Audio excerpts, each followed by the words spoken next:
Night Court is Night Court, probably. that's right. Actually, I like that show. It is 4:30 on Monday, September 11th, and I would like to call this meeting of the Committee on Ways and Means order. Please let the record reflect all members of the committee are present. Need a motion to approve the minutes from August 28th. I would move the minutes as written.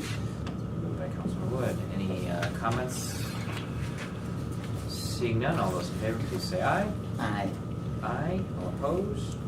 Motion carries.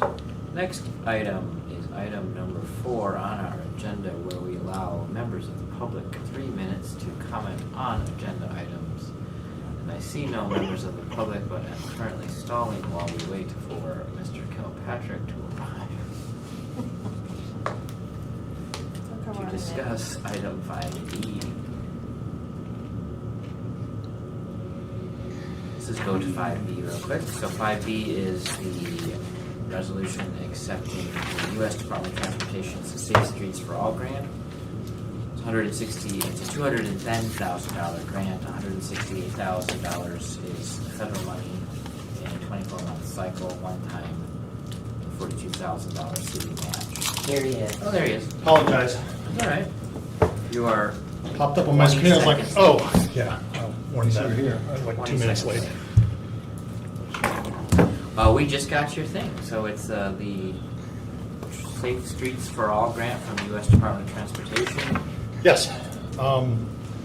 First year of this grant program. Sorry, I ran upstairs. All right. And we have to have a safety action plan before we can get funding for implementation. So we're trying to put the plan together. There are, I think, 2 census areas, Southwest Lansing. They're shown as like underserved, and we'll be focusing on those, plus a lot of the major corridors in the city with this. So this is developing the action plan. Yes. Okay. So we'll look at corridors that have issues, access with the fact that now the school district, at least for high school, is not busing anymore.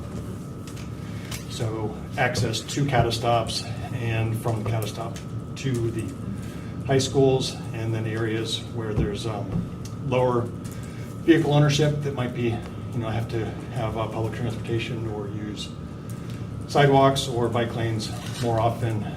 And then working with the state, that I'm sure, well, maybe you're aware of this, they're looking at putting some islands in down in South MLK. Yep.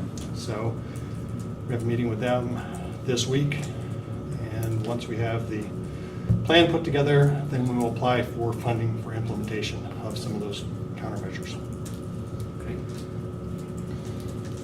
Okay, Andy, what happened to the plan that we had when we did, that we did before? And that was when we did Averill and 2 or 3 other schools and So, stuff. yeah, we looked at some of them. Okay. We did get $600,000 for safe routes to school, for Right. sidewalk improvements there. So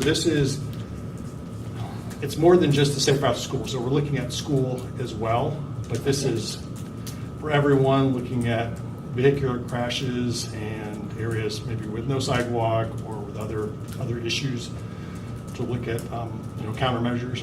So it won't focus exclusively on schools. So it's everything. It's more just a safety plan So this is with like schools added in. closing gap to Yeah. non-motorized transportation.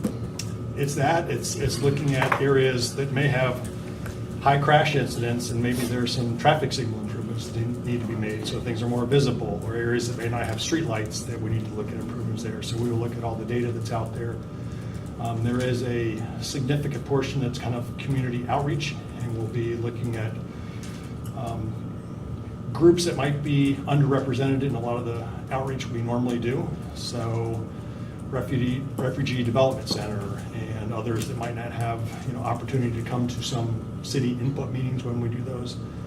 And that would be something that we will probably be looking for some outside groups to assist with, including potentially like RSVP, in Tri-County Office on Aging. And Disability Network? Yes. I mean, basically, And the Coalition for Blind? everything we can think of that we might not think of How about that? So we do have a list of, I think, about a dozen potential partners already. You know, Peckham's another one, that people that Yeah. might, you know, not be able to drive or not want to drive, or whatever the case might be. So that we're trying to look at both our motorized system and some issues there, and then also, I don't want to call it the non-motorized system, but the people that aren't driving and have to get transportation other ways so they can safely get to and from destinations. Well, this is in Ways and Means, and I'll be on council tonight. And so have you thought about the West Side neighborhood and the fact that you'll probably hear from Ms. Mulcahy, especially with the light at Jenison?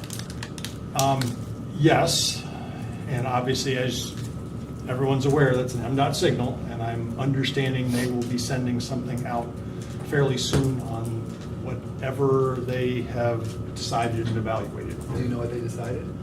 I was at that, we were at that meeting at Sexton, I think you were. too. Correct. Yeah. I think they looked at more data and looked at the fact that there were children going back and forth across the street that they did not know about to go to visit, my understanding, see some chickens in the West Side neighborhood, back and forth. And so I have not seen their latest report or what the recommendation is, but. I just want you aware that, you know, knowing this group, that, I am aware that some folks on the West Side neighborhood, anything we bring up over the next several years, they will be very interested in. yes, okay. All right. Very involved. Yes, they are. Which is, There's also a That's good. walnut tree for sale in the West Side neighborhood if anyone's looking. Pardon? Facebook Marketplace. I need a motion to accept the resolution accepting the grant. So moved. That was moved by Councilmember Wood. All those in favor, please say aye. Aye. All opposed? Motion passes unanimously. All right. okay, thank you. 2 minutes longer than public city operations today, but we are adjourned at 4:37. Would have been even a minute or two earlier, so I apologize. You made it.